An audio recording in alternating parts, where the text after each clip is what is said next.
McElwain. Here. Councillor Kittredge. Present.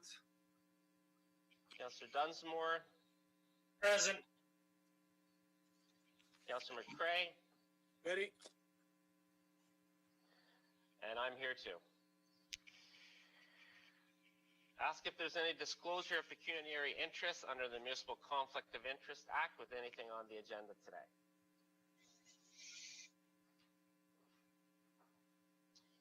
Okay, thank you very much.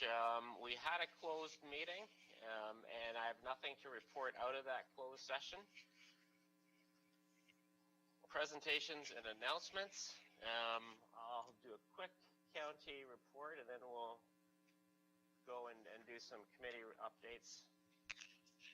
A few things. The first thing I wanted to just confirm that we did have a confirmed case of COVID at the Wellington Terrace Long-Term Care Facility over the weekend. And so that's being treated very seriously. We have very strict protocols in place at Wellington Terrace. Everybody is masked with proper PPE. They have face shields on. They're completely safe. So we're hoping that that's the end of it. All the precautions have been taken, so that's unfortunate, and we're wishing the best for that individual. They have minor to moderate COVID symptoms, so they're being looked after, and no further action needs to be taken. They haven't been to work for several days already. Our staff are tested regularly at Wellington Terrace, so hopefully that's the end of it. And it's always called an outbreak as soon as there's one confirmed case of long-term care. So hopefully that outbreak will be contained, and we'll have better news after this case is over. The second thing I wanted to talk a little bit about from a county perspective is County Council did last month approve the business case for the Continuum of Care project. So what that means is we approved a confirmed detailed conceptual design for that community of care. So that's about it at Wellington Place campus. It's kind of a village where people can have retirement homes. They can have some assisted living. There's some attainable housing options there. So it's a pretty interesting project. But what County Council moved ahead on is just to approve the detailed design and then give direction to myself and the chair of the committee chair, the opportunity to, with staff, to speak to provincial and federal leaders to try to get some funding from the other orders of government. We're not going to do this project alone without significant financial assistance from the other orders of government. So that's the only thing that we've okayed, that we're going to go and communicate this plan and this detailed concept out to the other orders of government and hopefully get some interest there. So that's where that project stands right now. Another thing that we've had in the works for quite some time is looking at the gravel pit operations, paying their fair share of taxes. So over the last year, we've had a pretty substantial lobbying and public relations campaign going on called the Fair Taxes for All movement. And we've been getting some pretty good traction over social media and regular media to convince the government, as they're looking at reviewing property tax assessments, that MPAC look at a separate assessment class for gravel pit operations. So that's going ahead, and we've spent a lot of time and resources on that because it's of significant importance to both the county and to our member municipalities. Certainly Pushlinch doesn't get a lot of assessment revenues, and I know the county doesn't get a lot of assessment revenues from the aggregate operations. So we're pushing ahead on that in a pretty public way right now. So on social media, if you see Fair Taxes for All posts come up, that's paid for by the county, Wellington County. And that's all I had as far as the county update. We're getting into our budget process for the county. We've had a couple introductory budget meetings already. We've taken a look at our 10-year forecast in all of our standing committees and at County Council last week, and that's been approved to date, and it's going to go back out for budget deliberations in January. So that's where that stands at a county perspective. Okay, committees, and turn it over to councillors. Councillor McCrae, committee updates. Thank you, Mayor Linton. GRCA, we had 3 meetings last week. At our regular general membership monthly meeting, we reviewed the year-to-date financial summary and reserves, approved proposed 2021 permit, planning and inquiry fee schedules, as well as conservation area user fees. The board approved the extension of the campsite reservation system contract with a third-party provider, non-union salary adjustments for 2021, and a new comprehensive stormwater management special policy area in Brantford. We received as information an update on the gypsy moth eradication program, Snyder's Flats conservation area, the cottage lot program and requests for winter occupancy, the November 15, 2020 Lake Erie surge flood event, and assessment of reservoirs to reduce flood damage in the Grand River watershed. At the Source Protection meeting, the board approved the reappointments of 3 individuals to the Lake Erie Region Source Protection Committee.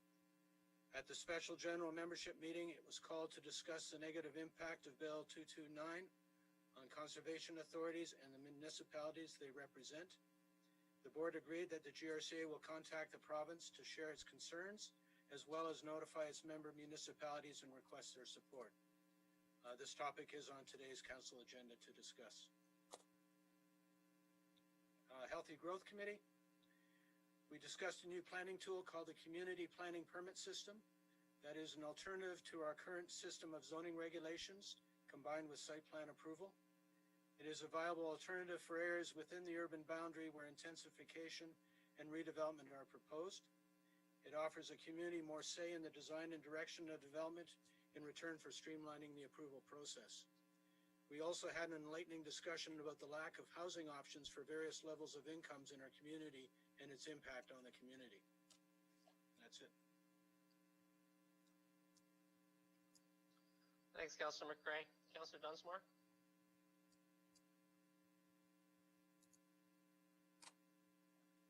Thank you. Through you, Your Worship. The CSAC committee met.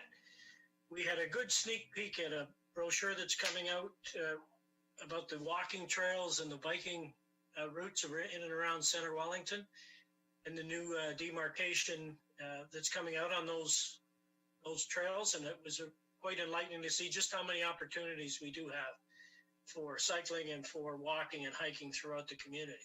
So looking forward to that coming out.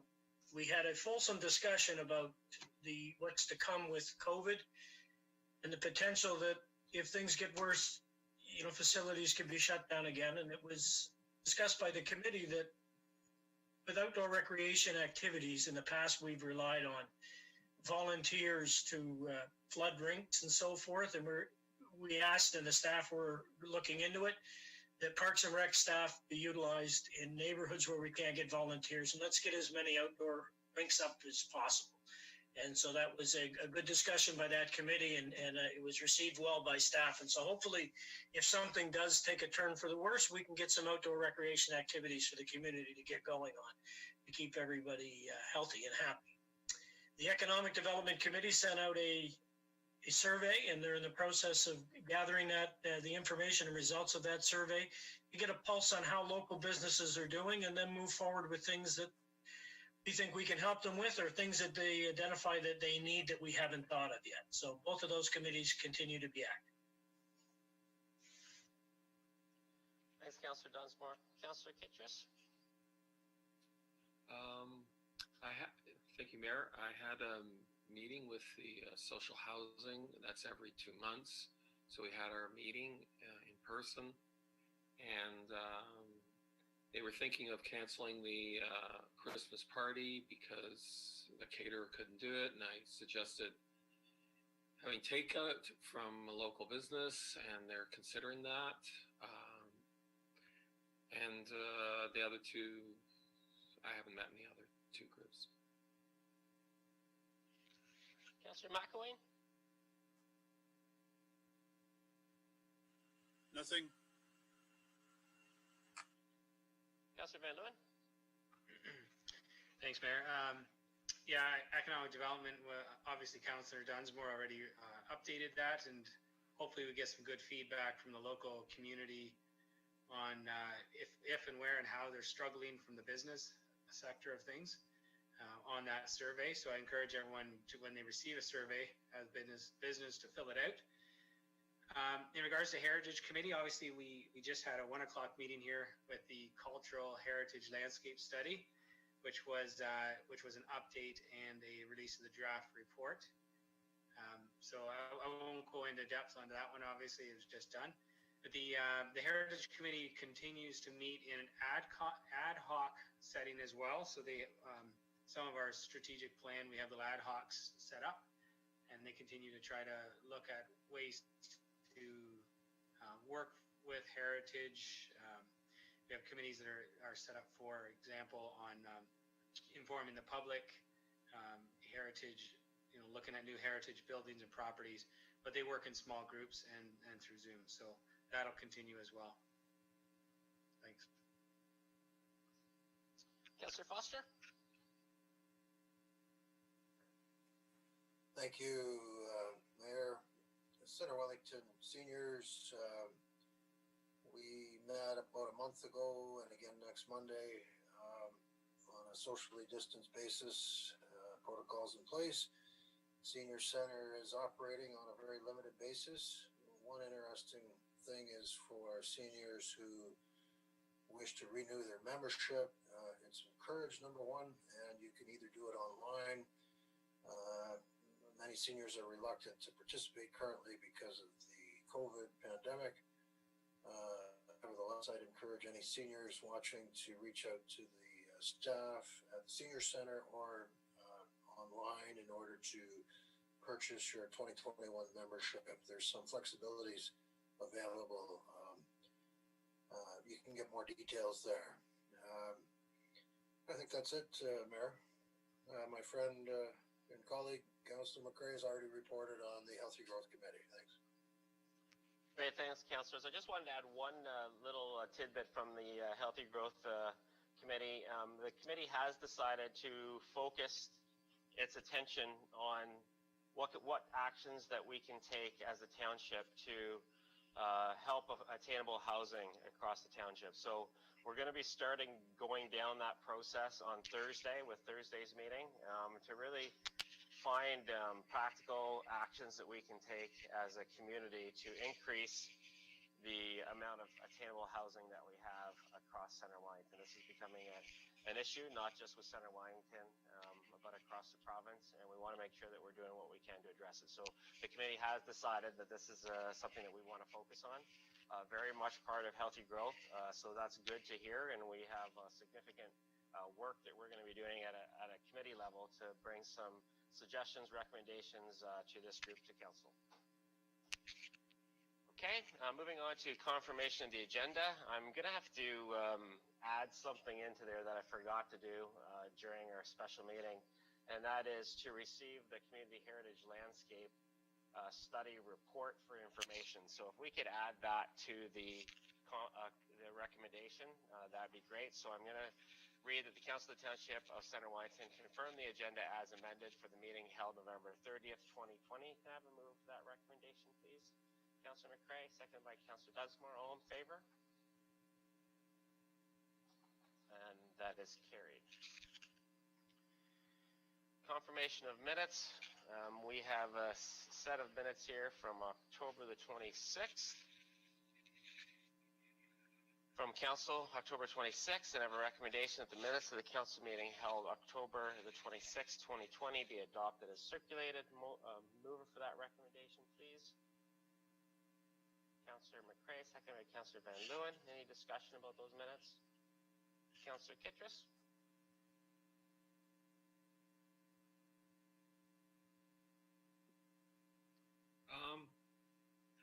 I would like a recorded vote on these minutes. I had sent in a request to the CAO, and I was wondering if these could be deferred to a later time until information is given from the CAO. I think he's prepared to talk about it right now, if that's okay. Okay. Any, Thank you, through you, Mayor.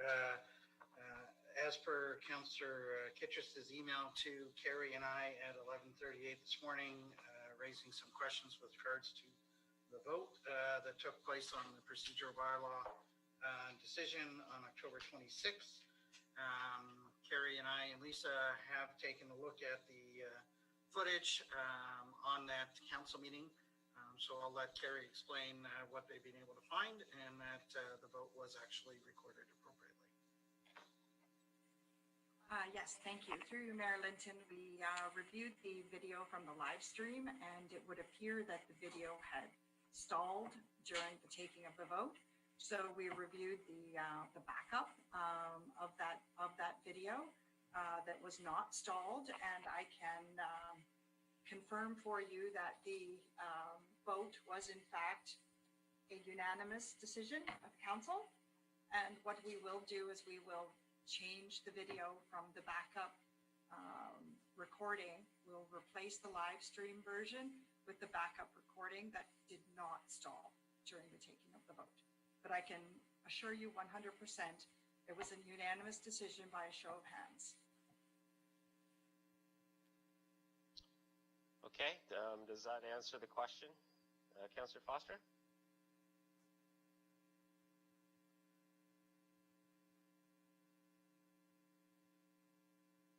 Councillor Foster? Thank you. Thank you, Mayor. I wish to get it on the record that I had raised my hand during the video in order to speak to the matter, but when the vote was quickly called, there appeared to be a freeze frame. And so I'd like it on the record that I did not support and voted against this. I think it's an electronic glitch that is affecting the perception of the vote. So I'd like that on the record. I did not vote for that. There's an electronic glitch there, it appears. I would like to see that video again, because when you do watch it, it's very clear that only 3 people, even if you include mine, which ought not to be included, that's 3. Kerry, you really can't see the pictures, so it's not going to be helpful, but I look forward to seeing the video, because the current version shows that the matter did not carry.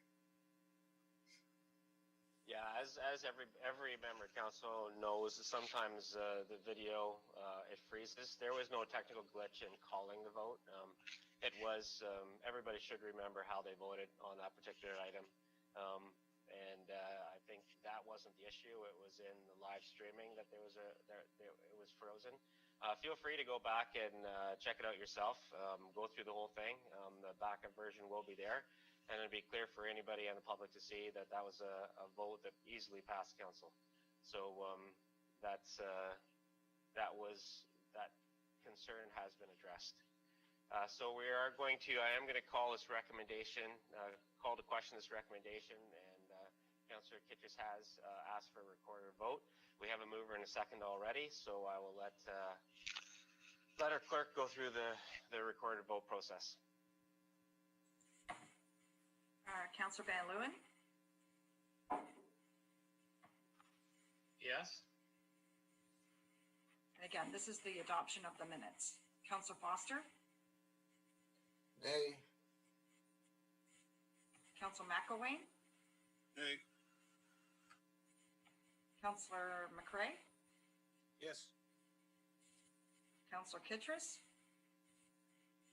No. Councillor Dunsmore? Yes.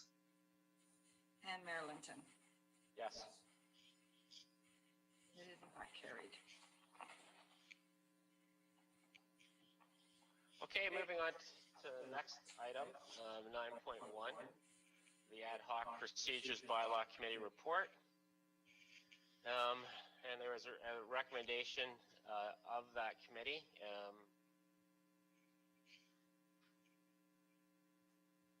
Carrie, do you want to speak to this, or do you want me to speak to this, or have the chair, the chair? Yeah. So we have a recommendation there. So I'm going to let Councillor McElwain as the chair of this committee. So I'll let him speak to the very short recommendation there that came up in our ad hoc procedures bylaw committee. Councillor McElwain? Thank you. You caught me by surprise. Basically, during the first of our ad hoc meetings, there were a number of the submissions that suggested we should have had a public meeting before we started the ad hoc committee meetings. That was put in a parking lot at first, but at the end of the day, when we had not progressed all that far through the whole process, Councillor Dunsmore recommended that we in fact schedule a public meeting and hire a third party to run the meeting, and followed by delegations to speak to the topic. My preference is that we do this because of budget committee meetings and everything coming in over the next month and a half. I recommend that we suggested we do this scheduled in February. I think a delegation that was present last week during our public meeting pointed out that having afternoon meetings for public meetings was not conducive to getting citizens involved. So I think we should have an evening meeting, and it should be separate from our December 14th meeting. So I would like to see this happen in early February, and then ad hoc meetings start after that. We get the input from citizens and a good presentation from our third party expert. Okay, that we do have a recommendation from the ad hoc committee, and Councillor Dunsmore, maybe you can look at the recommendation and maybe move that recommendation and just speak to your involvement in the process, and I can potentially do the same thing, just so that all the council has a clear understanding of why this recommendation is before them today. Okay, so can I speak to it before I move it, or do you want me to move it and then speak to it? No, you choose. You can do either. Okay, so basically I've sat back here for a while, and I looked at what's going on, and I looked at what goes on pretty much at every one of our meetings, and anytime anything is controversial, we have a great divide, not just on this council, but in the community. And it's painfully obvious to me, as somebody who deals with conflict all the time, that there is trust lost on both sides. And some of the things that were coming through, in my opinion, that we read through in the ad hoc committee meeting, I couldn't ascertain whether they were legal or illegal for us to even do. One thing I did realize was if staff recommended that we not do them for whatever legal reasons or whatever professional opinions they had, they would be shot down or viewed at trying to manipulate this situation by certain members of the public. So as a conflict guy, the only way you can resolve something like that is with a third set of eyes. And so hence came the recommendation. I heard a lot about public input and nobody getting public opportunity to speak to this. We had a delegations already registered for the 14th of December. It's difficult enough to get an expert in this field, so I asked that if we can get an expert, we carry on with the 14th and allow people to come and speak to it and have the expert interact with them to allow them to understand what the legal and professional perspective on some of the things that were being recommended were. So that's a third set of eyes, not our staff, not the public, not council, but somebody else who's briefed, who understands and is a subject matter expert. And then we could take his information or her information back, and then we could work on it with an ad hoc committee, come back with a revised procedural bylaw, and allow the community another opportunity to delegate the council before we make our decisions. So that, in effect, gives them two opportunities at public input. So that was the thought process behind that. And the motion is that Council of the Township of Centre Wellington host a public meeting and/or workshop with a subject matter expert on the development of a procedural bylaw, and that revised draft bylaw be referred back to the ad hoc committee for consideration. And I so move that now, Your Worship. Can we get a seconder for that, and then I'll allow for fulsome discussion. Councillor McElwain seconds that. Okay, so questions from council. I'm just gonna speak first for a change, just because I am on that ad hoc committee, and I will give everybody the opportunity to speak. It's pretty simple for me. I think the sooner that we can get a subject matter expert on procedural bylaw in place to help us through this process, the better. Nothing is going to be shortened as far as the time frame goes. People are still going to have the opportunities to come in. We're still not pushing it out past February. We're just bringing in somebody who has done this with municipalities, I would imagine, across Canada, just to help us to understand what we can do, what we have leeway in doing, and what's legal, what's best practice, so that we don't go ahead with this without that, and then then later on in the day, or later on in the months, have that subject matter expert come.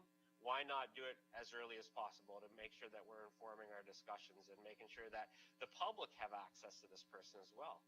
I completely am fine with the public having lots of opportunities to ask questions, and I think that would be really, really good to have a subject matter expert who's also talking to the public, because that gives them a lot of bang for their buck. If they're coming to speak to council, they get to speak to us, they get to speak to staff, and they get to speak to an expert in this field.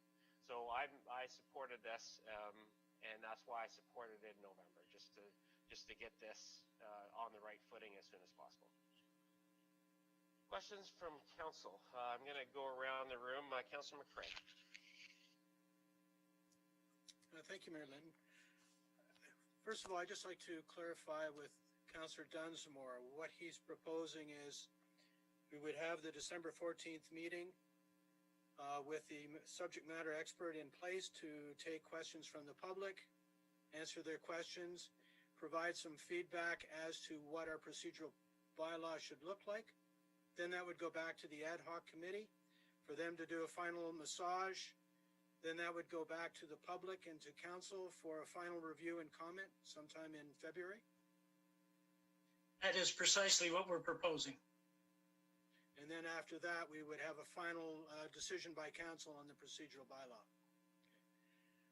I guess, first of all, I'm in support of bringing in a third-party subject matter expert, even though I trust the in-house expertise of our clerk and her staff to provide a similar level of knowledge. However, I am aware that there is some distrust in the community and amongst some members of council. So I'd like to put this whole matter to rest once and for all by bringing in an outsider to sort it out. My chief concern is ensuring that we are giving public adequate time to speak to this. So my concern is in having the public meeting in the afternoon, we may not capture people who are at work who may want to attend later. And I use as an example what we saw at our most recent planning meeting where one individual had to take time off from work to be able to speak to the issue. So my suggestion would be the December 14th meeting, if we could have that public meeting in the evening to allow more people to attend. Yes, the other thing I'm thinking is if we can't, then we proceed with the December 14th meeting in the afternoon, that the second meeting we have in February for the public is that is held in the evening to allow more people to come, because it's really important we get as many people out to comment. Thank you, Councillor McCray. Councillor Kittrus?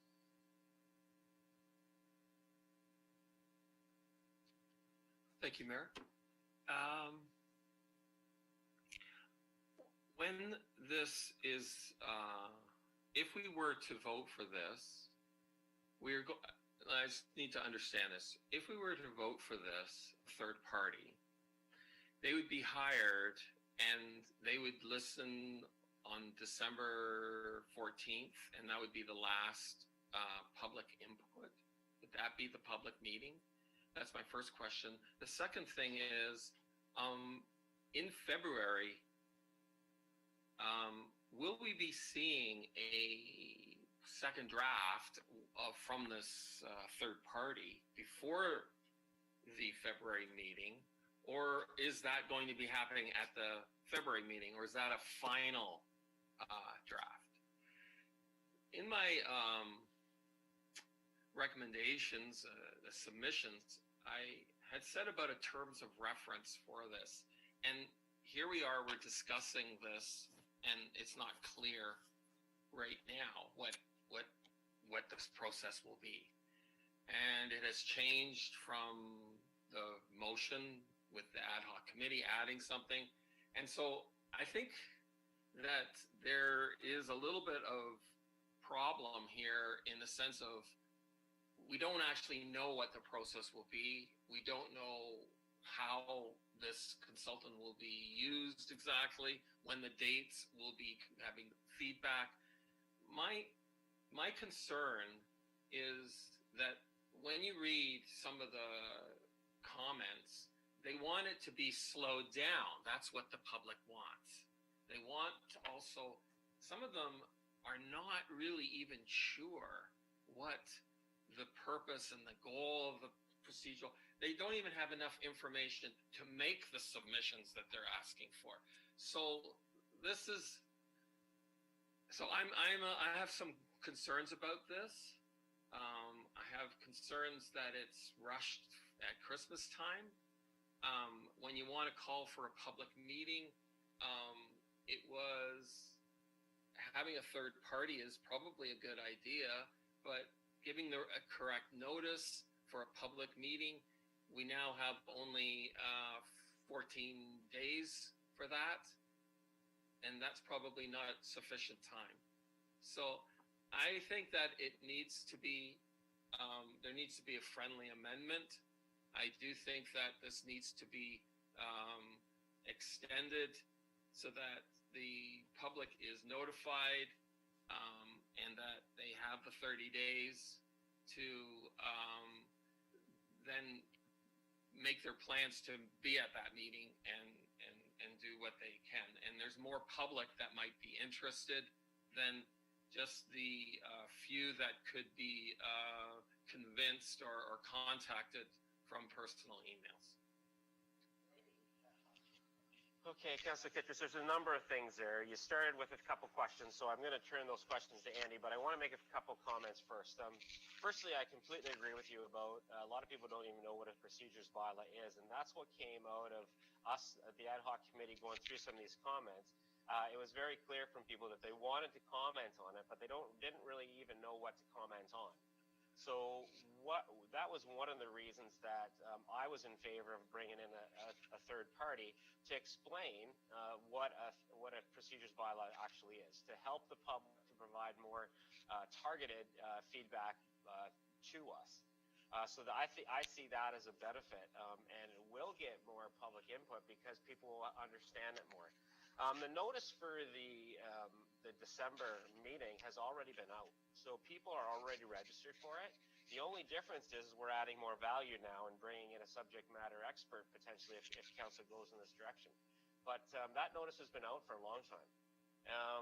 So those are two things. I think Andy can speak a little bit to the process and in February what you're going to see. Andy? Thank you, through your mayor. We have been able to, based on the ad hoc committee's recommendation, we have reached out and do have an expert in procedural bylaws that is able to come to our December 14th meeting and do a presentation and an education session with council and the public. That will be live streamed as well as recorded so that people can have that from December 14th forward. We also can provide the expert with all the material that has been submitted to date, and that the ad-hoc committee, including council's comments, including the public's, including the first version that our clerk recommended, that will all be provided to our expert, and to be able to speak to and talk about what is legal and what is not legal at December 14th. We also already have, to the mayor's point, 5 delegations registered for the December 14th meeting. So if we do not continue, we would have to contact all those registration delegates. Many of them are similar people that have already provided their information to the ad hoc committee. After the session on the 14th, the intent is a presentation, and then the consultant can also speak to the questions and points and any delegations that speak at the 14th meeting. Then the consultant can work with the ad hoc committee through the month of January in order to look at the revisions and the comments and any other additional delegations and submissions. Work with a revised procedural bylaw that we can then post late January, early February onto the CW Connect website in order that the public and council will have that final recommended policy revised by the ad hoc committee. And then we would look to a February meeting, and we could host that meeting in the evening to have another opportunity for the public to look at the revised procedural bylaw recommended by the ad hoc committee and have delegations at meeting in the evening as well. So that is the process that we have been working behind the scenes to assist the ad hoc committee in bringing that forward based on the timeframes set out by council at the October 26th meeting. Councillor Van Leeuwen?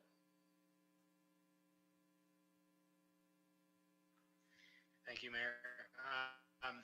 Yeah, I'm in favor of this recommendation. I also would like to second kind of the suggestions from Councillor McCrae in regards to trying to get possibly that evening meeting to more engagement. It does make sense. Unfortunately, I do feel that we had what we need here, and we don't always like to spend extra money on professionals, but I think it's very wise when we can't get agreement that we bring in that third party.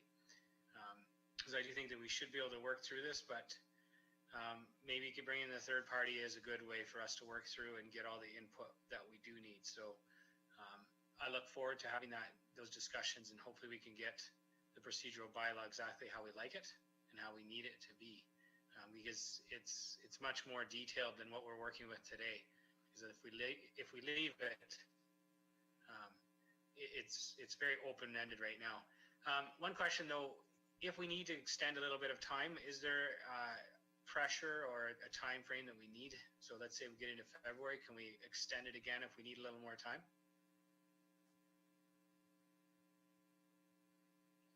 Yeah, I think so. I don't think there's any reason why, if we feel like we're not ready as a council to pass something in February, there's no reason why we can't, add a couple weeks, add a month to it, just to make sure that we get it right. I have no issues with that, and I think the other members of the ad hoc committee would agree that getting it right is a whole lot more important than getting it done based on our preconceived notion of what the date would be to have it done. So can I get the ad hoc committee members to agree with that? Do you see things the same way, Councillor Dunsmore, Councillor McElwain? Yeah. I agree. We agreed with that at the ad hoc committee, that it's better to get it done right than get it done fast, or it's more important. So I don't think that February should be a deadline for us if it takes longer. Okay, I think we're all in agreement. I'll just say it out loud, Kelly, in case my hand wasn't seen on the camera, but I agree with that as well. There's no sense in rushing. Okay, thanks, Councillor Dunsmore. I just want to go through the whole group first, and then I'll open it up to additional questions or comments from councillors. Councillor Foster. Thank you, Mayor. A number of interesting observations and discussions on this matter.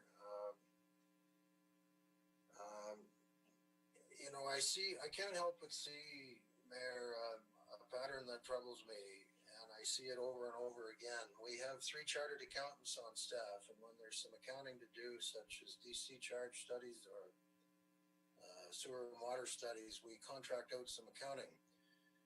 We have 2 engineers and 2 CETs on staff, and yet when there's some engineering work to do, we contract out to a consultant. Now here we are with a procedural or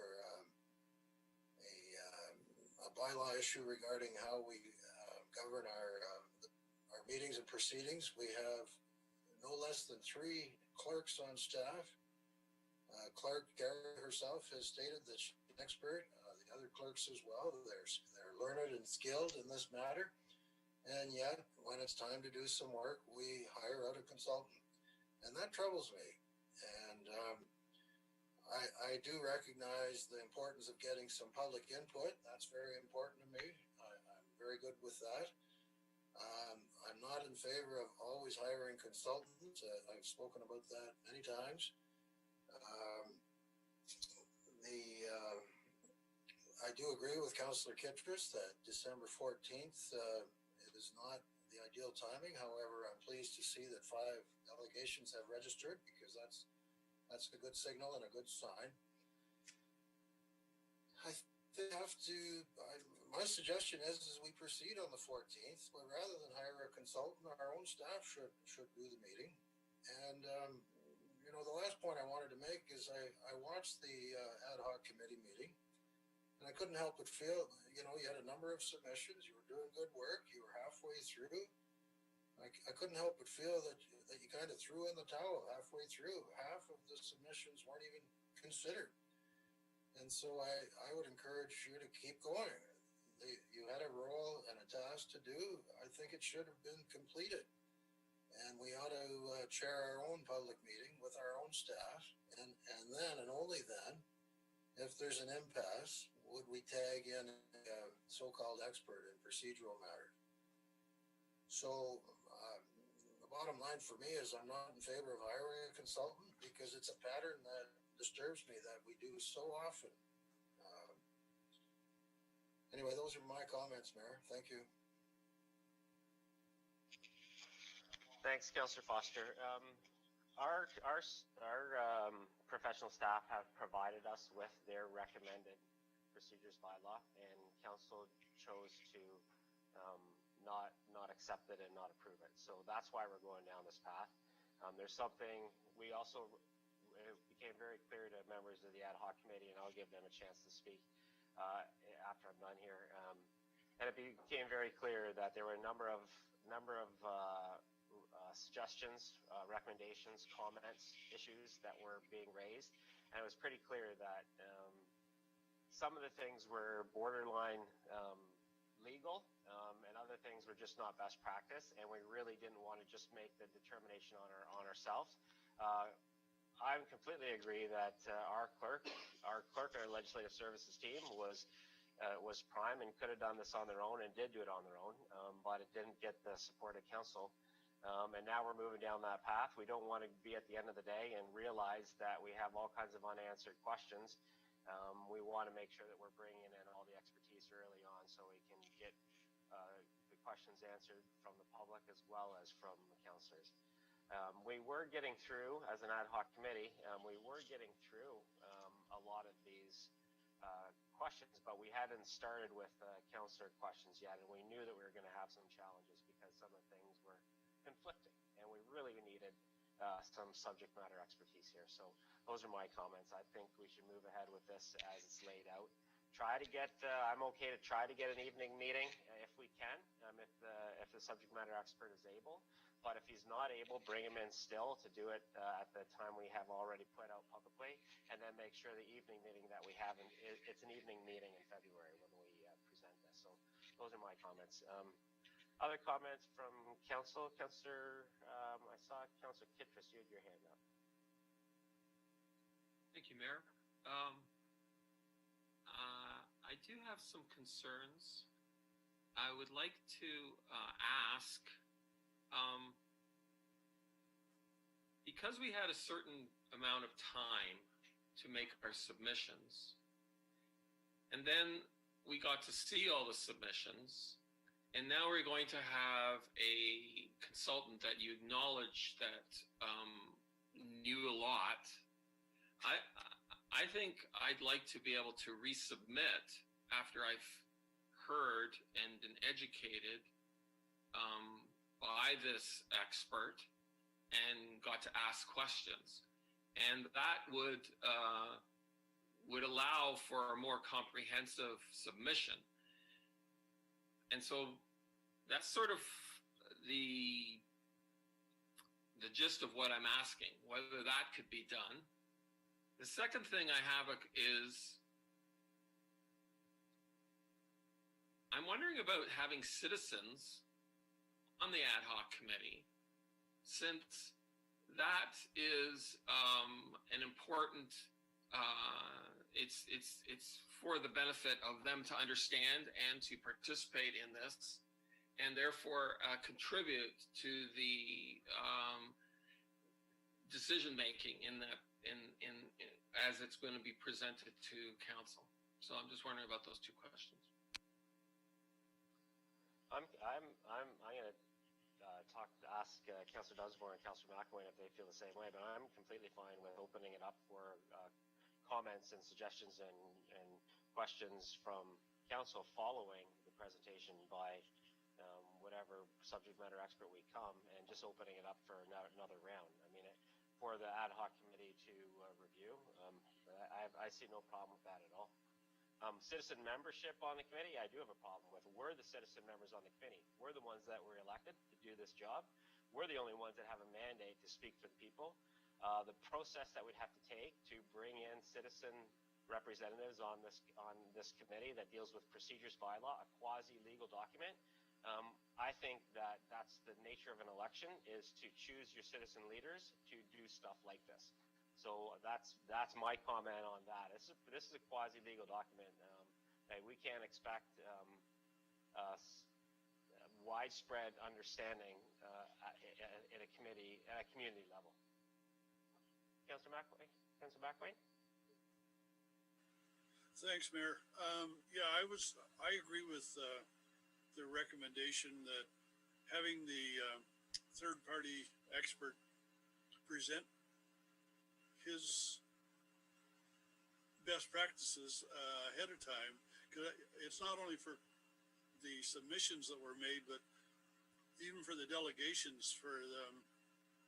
The delegations are going to come with, a 10-minute prepared presentation of some sort, and if they after hearing the subject matter expert, that could all change. And so I think there needs to be that's kind of what I was suggesting earlier, that I think that the subject matter expert and the delegations needs to be separated as two different pieces to give everyone an opportunity between getting those best practices, their best practices presentation, and presenting and delegating to council. That, I don't think either of them, December the 14th is the best date for either of those things to happen, but having it as a separate evening meeting on December the 14th with the subject matter expert, I can be talked into that, but it really needs to be separate. It needs to be available for citizens to attend in the evening. Councillor Dunsmore? Yeah, I had assumed all along that after we had the subject matter expert come and speak, that there would be a resubmission of comments by councillors. And then when we draft the final version and it gets posted, we would expect there would be delegations to council to put in more citizen input with regards to that. So as far as council having another say, another kick at the can, so to speak, I fully had anticipated that would happen once they get clarification on what we're legally obligated to do and what we're legally allowed to change. Councillor Foster? Thank you, Mayor.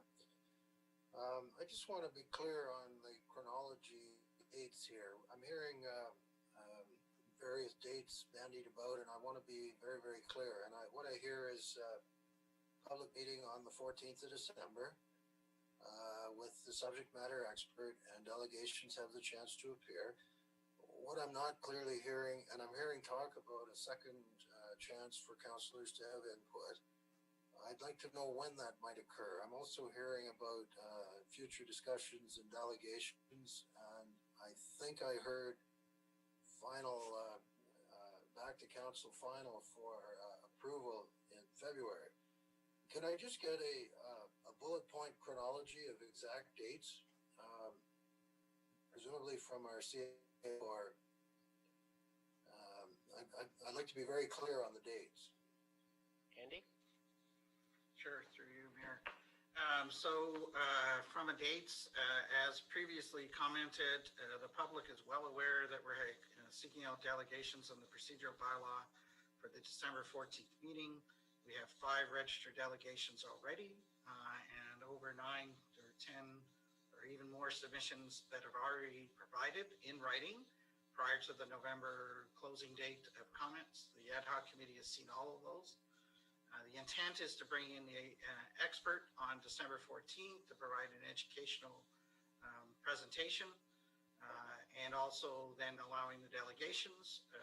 Our expert could answer some of those questions and provide some feedback to those delegations. I see the process moving forward that if council and people from the public want to continue to submit their comments to the Ad Hoc committee, we could allow that to happen over 2 weeks or into the new year to provide additional written submissions. They would then be presented to the Ad Hoc committee, and the Ad Hoc committee could work with our expert consultant through the month of January and working on to a revised procedural bylaw. We would then post that late January, early February on our Connect CW for another opportunity for people to review what the Ad Hoc committee has submitted. And then at the February meeting, which we could hold in the evening, we could then the Ad Hoc committee would present their revised procedural bylaw. That would have been out for comments and review for several weeks. And then council could review that as well as hear final delegations by the public at that meeting and make a decision on the procedural bylaw as recommended by the Ad Hoc committee, or continue to look to defer and wait for final approval at another date.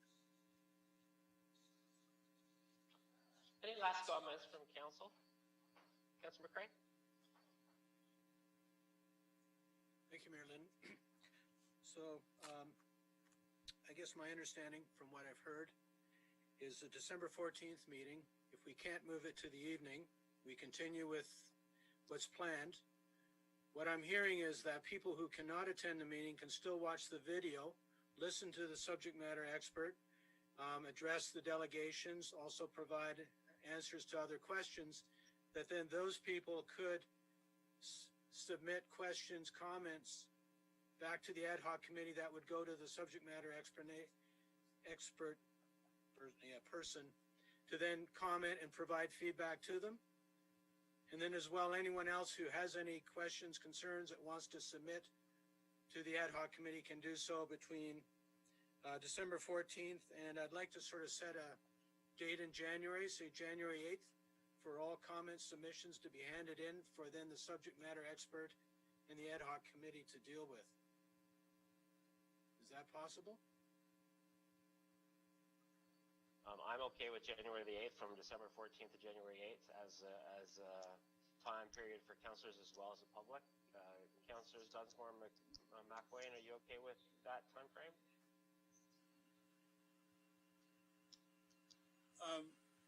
Through you, I don't think anybody has said that the December 14th evening is not possible.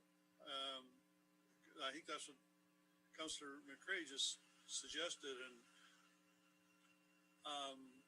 I still think trying to fit an educational process plus 5 or more delegations into the afternoon before a council meeting is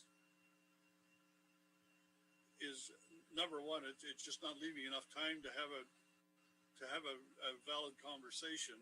I think by the public having to watch a video because we're not doing it in the evening, doesn't give them an opportunity for two-way communications and that question and answer with the subject matter expert. So I still don't agree with doing it during the day of the December the 14th. I think we're trying to force a round peg in a square hole here, and it just isn't fitting. Councillor McCray? Thank you, Mayor Lynn. I guess just to clarify, my understanding is the council meeting happens before the public meeting. So we actually get our township business out of the way, and then the rest of the time is spent with the public meeting. Is that correct?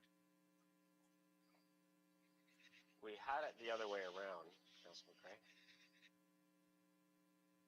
Is it possible to change it around and do the council meeting first and then have the public meeting? Andy? The challenge to that is it's just a time frame as to when we're going to be inviting the people for the delegations. So we have currently already allocated time toward the 5 registered delegations for that meeting. As we've already communicated that out, taking those delegations in our first announcement.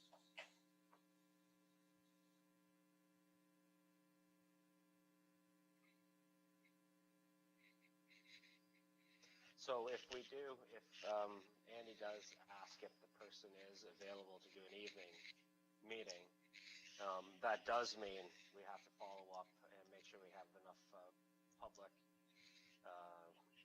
notice, because we already have 5 registered delegations. So that's not the greatest way to do it. I don't think our clerk likes doing it that way, because it was pretty clearly communicated out. But I think we've given our CAO the direction to ask to see if an evening meeting is a potential. If it is a potential, then we have to go and make the modifications to notice for that day.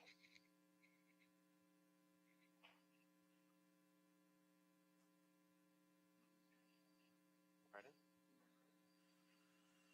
Councillor Foster? Thank you, Mayor. I still believe that, that's only 2 weeks away. It seems like the matter was posted before it was actually approved by council, so that shouldn't be used as justification to insist for the 14th. The 14th is just 2 weeks before Christmas, 2 weeks today.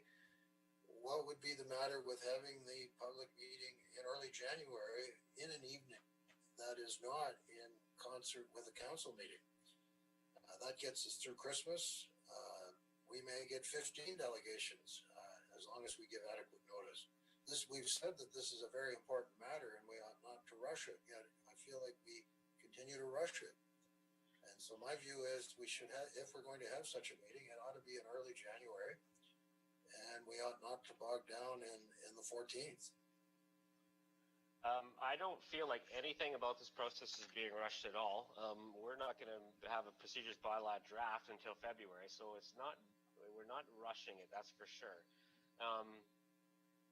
The reason, if we go back to our initial discussion, the reason that we didn't want January is because of the budget. So we have the budget and Roma both in January. So we wanted to stay away from the budget time, and so that's why we were trying to front end some of this training and this discussion, have some thought work go on and behind the scenes with the ad hoc committee, but not require a lot of work on staff's part or on meetings, and then come back in February. So we're trying to keep January open for doing budgeting stuff, and that was the reason why there's that lag. I think the lag suits our purposes because it gives us an opportunity to get more feedback. So that's why I personally, I'd like to see this go ahead on December. I feel like the sooner the better, in order to have the right kinds of conversations about doing procedures bylaw that's best practice. And then not making sure that we have that lag time before February. And if it has to go longer than February, I'm fine with that. But we want to stay away from January, I think. Councillor Kitchus?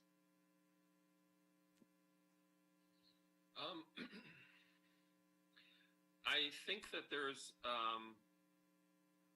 thank you, Mayor, through you. I think there is a problem in the sense of you've now changed this so that there can be comments after this meeting. But the timing of this meeting, which will be the crucial educational moment, if you get more than like 10 or 15 delegations, it won't work. And so it will be rushed. And so we need to have a time that is slotted that will allow for perhaps it would be better if we had the educational component of it on the 14th, and then another meeting so that the citizens could ask their questions and do that, because it doesn't seem like, as delegations, if you get more delegations, you will run out of time. Councillor Van Lien? Thanks. I can't help but feel like we're going in a bit of a circle here.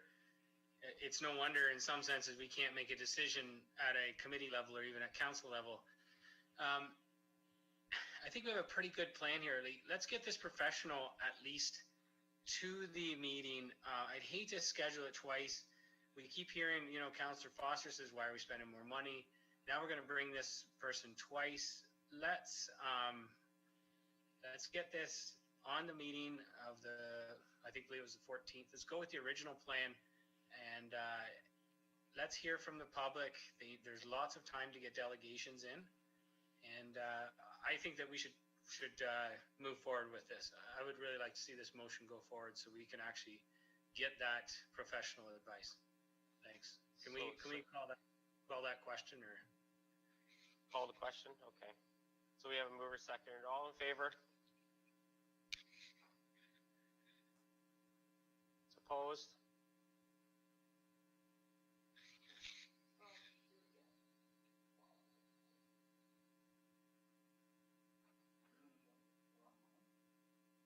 No, let's do that again. I think we had a lag. All in favor of the recommendation as it sits right now? Is anybody frozen here? I'm going to suggest we do a recorded vote, Your Worship, because some people are delayed and others aren't. So if we do a recorded vote, we'll hear each member's vote. Okay, because that's been, okay, so let's do a recorded vote. All in favor of the recommendation as it is. And I'm going to, Sorry, I'd just like to make another minor adjustment here, if I could. There is no date in the motion that has come forward at all. I agree with the motion. I just don't agree with going forward in December 14th. So what exactly are we voting on right now? so I was planning on reading the recommendation that we're voting on. So I'm going to read it right now, that the report from the Ad-Hoc Procedure Bylaw Committee dated November 16th, 2020 be approved as follows: that the Council of the Township of Centre Wellington host a public meeting and workshop with a subject matter expert on the development of a procedural bylaw, and that the revised draft bylaw be referred back to the Ad-Hoc Committee for consideration. And I would let our clerk go through the official vote. Councillor Van Leeuwen, in favor? Councillor Foster,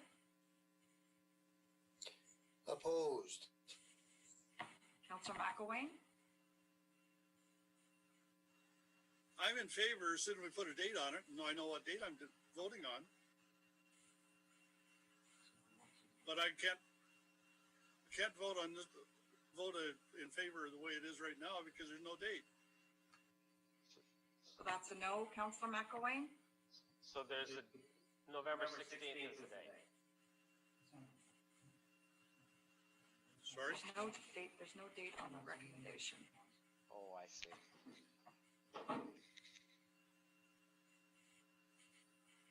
And I'm in the middle of a recorded vote, so. Okay, keep going. So Councillor McElwain, that's a no or a yes? That's a no. Okay. Councillor McCray, I'm abstaining. That's a no then. Yes. Councillor Kittrus, No. Councillor Dunsmore, Yes, I agree we should have put a date on it. Mayor Linton, Yes. it's defeated. Councillor Van Leeuwen? Thanks. I would have had no problem with the date on it either. Are we able to, because here's one of the problems when we defeat a motion, what are the ways to go about to actually get a date put on? I was going to make a recommendation that we allow McElwain, or Council McElwain, to make a friendly amendment, but we already were into it. You can, Councillor Point Van of Leeuwen, order. Councillor Van Leeuwen, you can,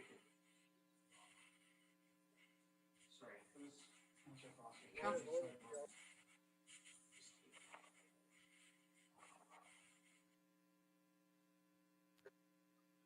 Point Councillor of order, Foster, sir. Councillor Foster, point of order. What is, Thank you, explain Mayor. your point of I order. wish to raise a point of order. The question was called and the question was defeated. Therefore, we can't revisit the question. The matter's been defeated. I realize that. Thanks for the education, though. What Councillor Van Loon was speaking about is putting another motion on the floor. So recognize that it was Your Worship, defeated. the matter was defeated. You can't reconsider it. It's out of order to reconsider. The matter has.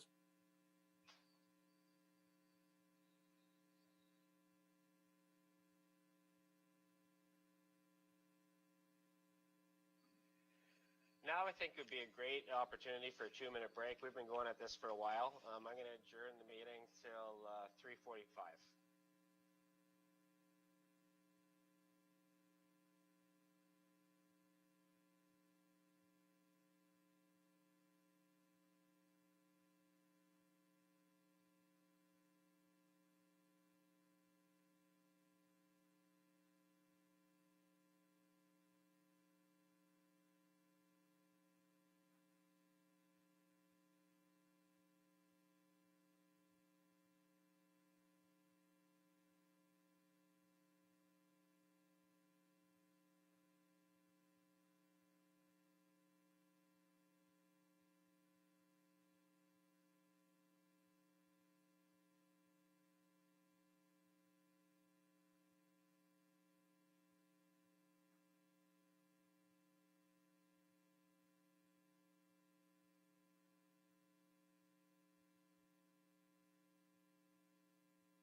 Okay, I'm going to call this meeting back to order.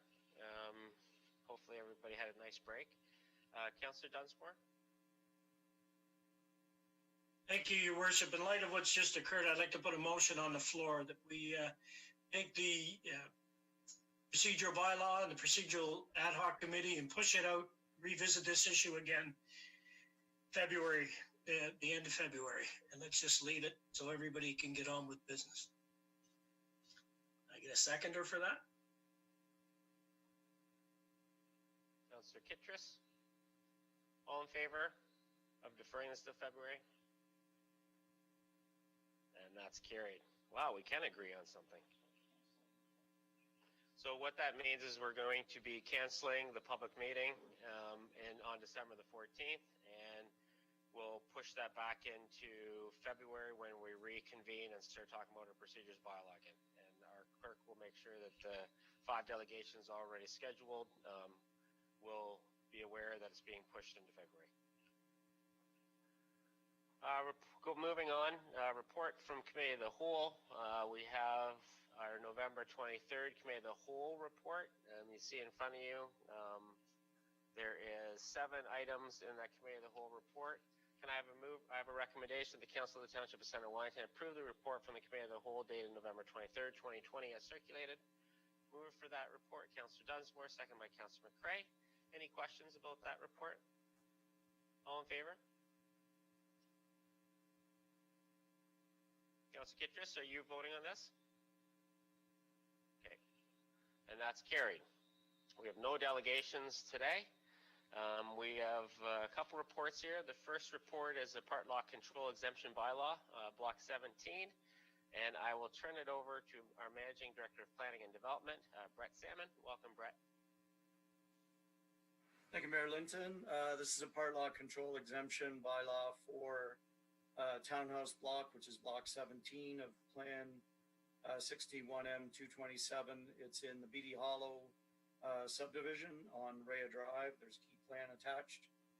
This is affects 2 groupings of townhouses that are under construction now. And as you've seen lots of these, the part lot control exemption bylaw that council passes is what's needed in order for the builder to convey the units to the future purchasers. So we pass the bylaw, it goes to the county for approval, and then it gets registered on title, and then the properties can be conveyed. Thank you. Thanks, Brett. Questions from council? Councillor Foster?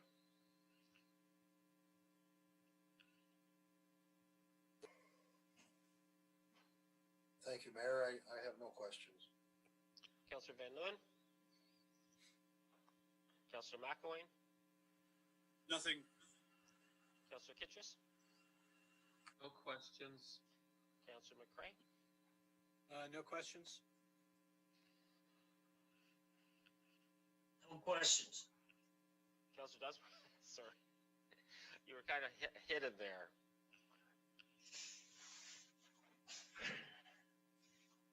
Okay, so can I have a recommendation here that the Council of the Township of Centre Wellington give 3 readings to a bylaw to exempt part block 17, Plan 61M-227 from the part lot control provisions of the Planning Act. Can I have a mover, please? Councillor McCrae, seconded by Councillor McElwain. All in favor? And that is carried.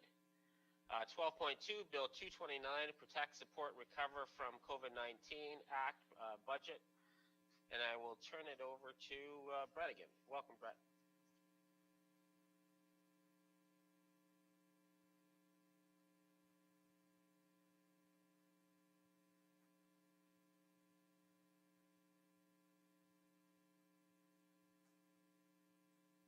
Sorry, hit mute and it shrunk my screen down to the minimal view. This is legislation has been introduced by the province, and council members may have seen in the media that there's been some reports. In particular, Schedule 6 of Bill 229 deals with matters that impact conservation authorities. So in the media, we've seen since the legislation was introduced, several conservation authorities and Conservation Halton and the Conservation Ontario organization issuing press releases and asking municipalities to support resolutions. So in this case, we reached out to the GRCA to find out if they were planning anything similar, and they've taken a report to their board. I believe it was last Monday, and they've authored correspondence to the province, which is attached to your report, so you can see the details of their staff review of Bill 229 and how it impacts conservation authorities.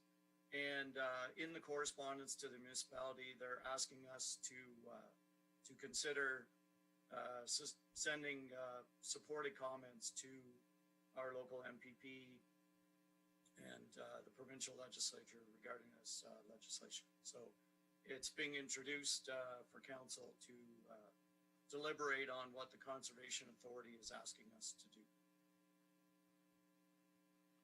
I can't answer specific questions about the legislation itself. It's pretty self-explanatory what the GRCA's view is in the staff report. Thanks very much, Brett. So question from council. I'll start with Councillor McCrae as our GRCA rep in this area. Councillor McCrae? Thank you, Mayor Linton. Actually, I have a motion that I'd like to present after we've had a chance to go around the members of council, see what they have, what their opinions are about this. But yes, I attended the special meeting to discuss this. I have since personally sent a letter to Premier Ford, to the committee that is reviewing this, sharing my concerns about the particular Schedule 6 and the negative impact that it will have on operations for conservation authorities, as well as the impact it has on some of the municipalities. Again, I can answer some questions related to this. I can share with you some of my actual concerns about the proposed Schedule 6, but my recommendation is that we vote in favor of asking the province to withdraw Schedule 6 from Bill 229 and let Bill 229 continue without Schedule 6 in it. I feel that the province needs to go back and have further discussion, not only with the conservation authorities, but with municipalities and the public. Thanks, Councillor McCrae. So we'll go around and talk to the staff recommendation first, and then I'll give you opportunity to move your resolution. Councillor Dunsmore?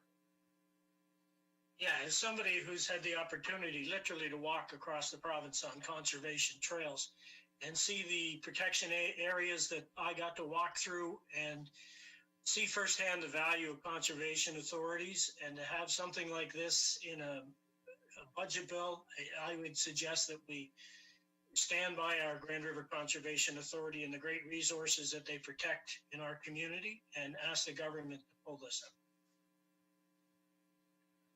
Councillor Kitchus? Thank you, Mayor. I think that the request here and the actions of the GRCA, I think that the Ontario government should listen to their stakeholders and the public for input, and I'm for this moving forward. Councillor McElwain? Thanks, Mayor. Yeah, I am definitely in favor of supporting the GRCA on this. I just wanted to mention, as part of Gravel Watch Ontario, they are, of course, also very much in favor of this. And they provided a bunch of links to the members at our meeting yesterday, from Environmental Defense and from SELA and Nature Ontario and a few places like that have prepared letters that we can send in, sign our name to, and send into our MPP. So those prepared letters are always very handy for this type of thing. If anybody needs the links, I'd be more than happy to provide them. Thanks, Councillor McElwain. If you could provide the links, I'd love to see those links as well. If you could provide those to council, I think that'd be appreciated for sure. I'll do that. Okay, thank you. Councillor Van Leeuwen? Thanks. Yeah. the piece that I like about this motion is that it's requesting that the province work with the Conservation Authority. So it allows for some work to be done. It doesn't kibosh everything. And as you said, it comes in a budget bill. But I'm in some senses would love even more detail on those 6 points as to how. I'm not sure if Ian McCrae or Councillor McCrae has just insight real fast, high level for the watching public as well, how these would affect the Conservation Authority as well. Thanks. So Councillor McCrae, maybe after we're done this recommendation, and I'll turn it over to you to present your proposed resolution, and maybe you can speak a little bit to what Councillor Van Loon is talking about, if that's okay. Certainly, I'd be happy to. Okay, Councillor Foster?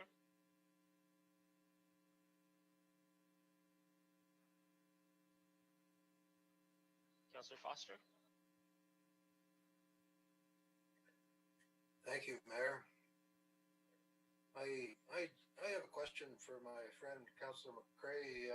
Ian, this morning, this is a little bit of a metaphor, but this morning I heard on the news that the City of Toronto,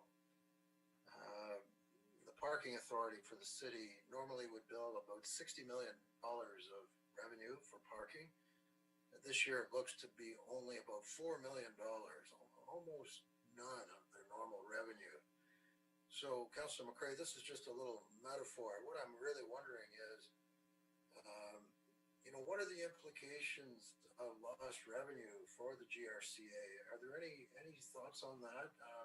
Loss of user fees all summer. Perhaps there's not an issue. I'm just curious to know what your thoughts are on the implications for our Conservation Authority due to loss of revenue as a result of the pandemic. Yeah, sorry, that's not in scope within the agenda item. So if it comes up in Councillor McCrae's discussion after this, then he can feel free to answer it. But it's out of scope for what we're asking for as far as this recommendation goes. So I'll read the recommendation. The Council of the Township of Centre Wellington consider the Grand River Conservation Authority request to contact their local MPPs and ask that the Province of Ontario work with the conservation authorities to address the concerns outlined in its report on Schedule 6 of Bill 229. Have a mover for that recommendation? What? Councillor McCrae? Thank you, Marilyn. I had a motion I actually wanted to recommend in its instead of what we're voting on.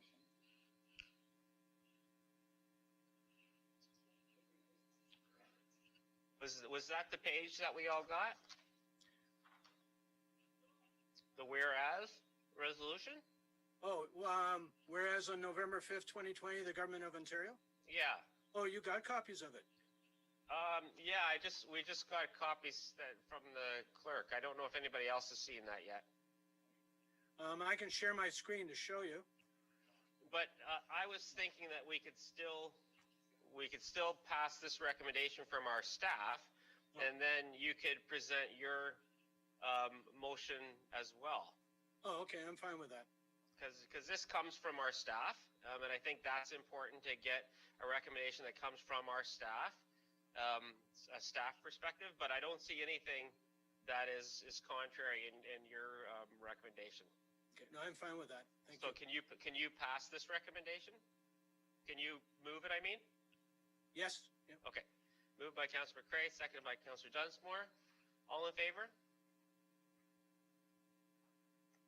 And that carries. And then I'll turn it over to Councillor McCrae, and you wanted to speak to this in a little bit further detail. Yes, if I may present the motion that I'd like to put before council. Do you all have copies of the motion, or would you like me to share my screen?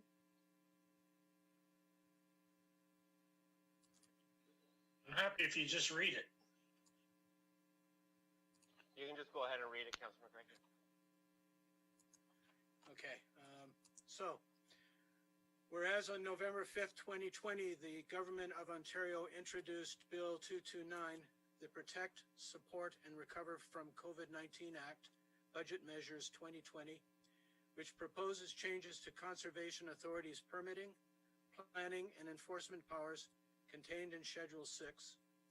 And whereas conservation authorities play a critical role protecting our environment and natural heritage, mitigating natural hazards, and supporting municipal partners by providing an environmental, conservation, and risk assessment lens on development applications. And whereas proposed changes in Schedule 6 of Bill 229 have raised concerns amongst conservation authorities, First Nations, environmental groups, and community members in Ontario municipalities, therefore be it resolved that the Township of Centre Wellington asks the Government of Ontario to pause on proposed changes by either removing Schedule 6 of Bill 229 or delaying its enactment to allow for further consultations to address these concerns, including the development of proposals that will improve conservation authority operations while strengthening environmental protections for the people of Ontario and ensuring cost neutrality for municipal governments. And further, that this resolution and a copy of the Grand River Conservation Authority Report, GM 11-2085, proposed amendments to the Conservation Authorities Act through Bill 229, be forwarded to the Premier, the Minister of Environment, Conservation and Parks, the Minister of Natural Resources and Forestry, the Minister of Municipal Affairs and Housing, the Minister of Finance, the Finance and Economic Affairs Committee Clerk, the leaders of Ontario's opposition parties, Speaker of the Legislative Assembly of Ontario and MPP Ted Arnott, Conservation Ontario, Rural Ontario Municipal Association, ROMA, and the Association of Municipalities of Ontario, AMO.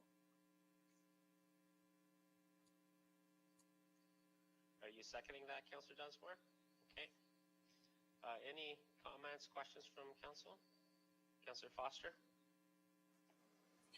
Thank you, Mayor. I have to ask this question. I have great respect for Councillor McCrae, and I don't want you to misinterpret my question, Ian, but nevertheless, your motion is a very good one, and it's very, very lengthy, and it's very, very detailed, but I have to raise this as a point of order.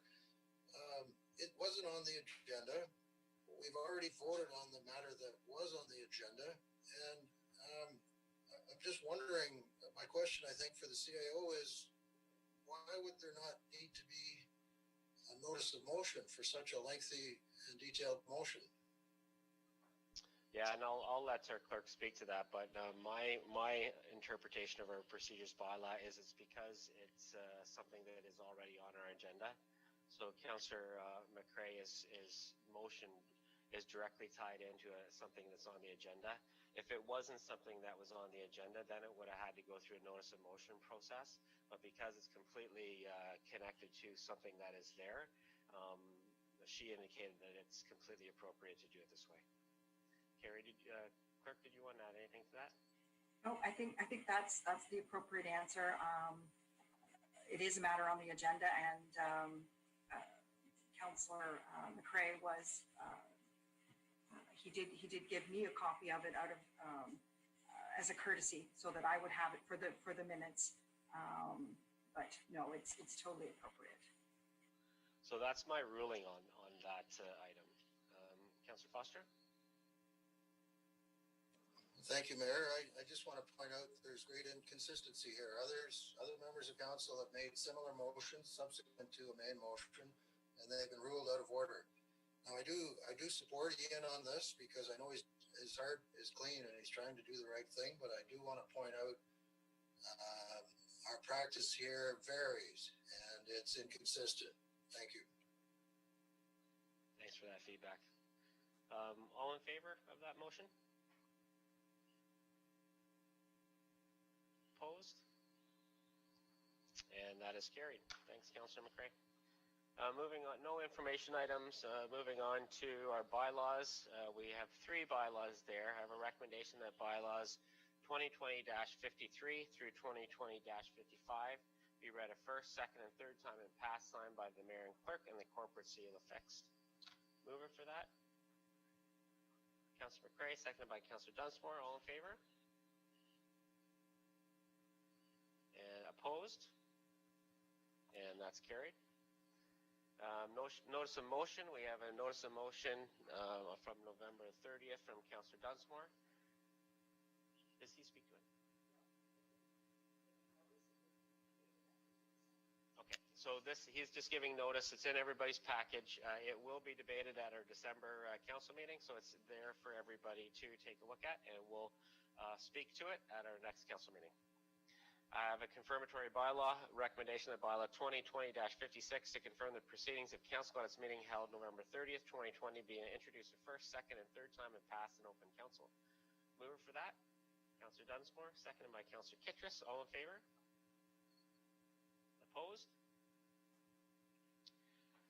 Are you abstaining, Councillor Foster? Worship, given the problems we've been having with people seeing hands be raised, I haven't seen Councillor Foster raise his hand on the last two motions. Is he abstaining? Is he voting against? Yeah, I was just going to follow up on that. Councillor Foster, that last motion, are you abstaining or are you voting against or for? I'm abstaining from that, sir. Okay, that's a vote against then. Okay, so a motion to adjourn. Councillor Kittredge, seconded by Councillor Dunsmore. All in favor? And that passes unanimously. And we're adjourned. Have a great rest of the evening.